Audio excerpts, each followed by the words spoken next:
السلام علیکم ورحمۃ اللہ وبرکاتہ۔ ناظرین، امید ہے کہ آپ لوگ خیریت سے ہوں گے۔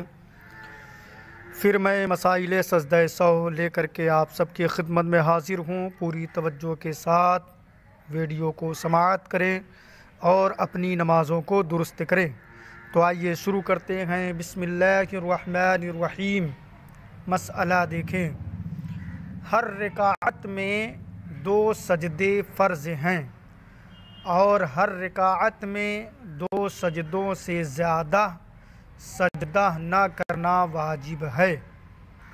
اب اس مسئلے کے حاشیے میں دیکھیں، حاشیہ نمبر 2 میں تو لکھا ہوا ہے کہ ہر رکعت میں 2 سجدے بالاجماع فرض ہیں۔ کچھ لوگوں کا یہ خیال ہے کہ پہلا سجدہ فرض ہے اور دوسرا واجب ہے۔ یہ درست نہیں، اجماع امت کے خلاف ہے۔ سیدنا اعلیٰ حضرت امام احمد رضا علیہ الرحمہ فتاوی رضویہ جلد 4 صفحہ نمبر 57 پر فرماتے ہیں بے اجماع امت دونوں سجدے فرض ہیں۔ اصلاً اس میں کسی عالم کا اختلاف نہیں، اس کا منکر اجماع امت کا منکر ہے۔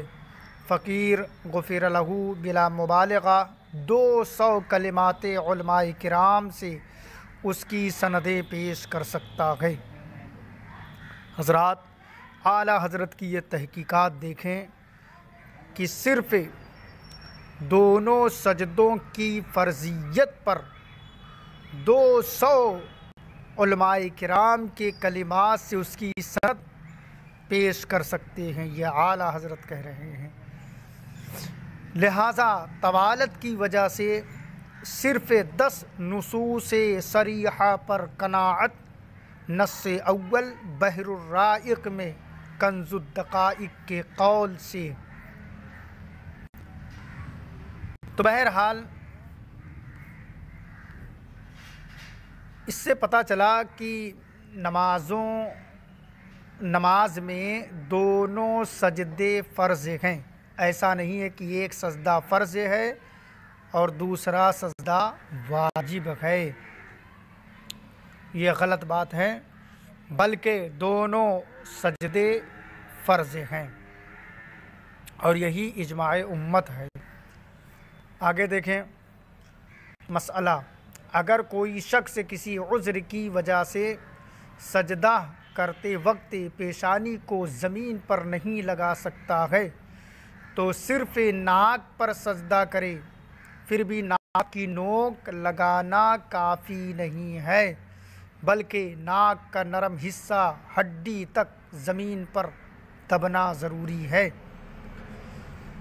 سجدے میں حضرات خاص طور پر خیال رکھیں کہ جب ناک کو زمین پر رکھیں تو ناک کی جو نرم ہڈی ہے اس کا دبنا ضروری ہے۔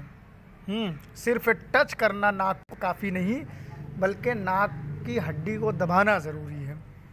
آگے دیکھیں مسئلہ، گھاس، روئی، قالین اور گدے وغیرہ نرم چیز پر سجدہ کیا اور پیشانی اگر خوب جم گئی کہ اب دبانے سے نہ دبے گی تو جائز ہے ورنہ نہیں۔ یعنی قالین وغیرہ پر نماز پڑھ رہے ہیں اور سجدہ کرنے میں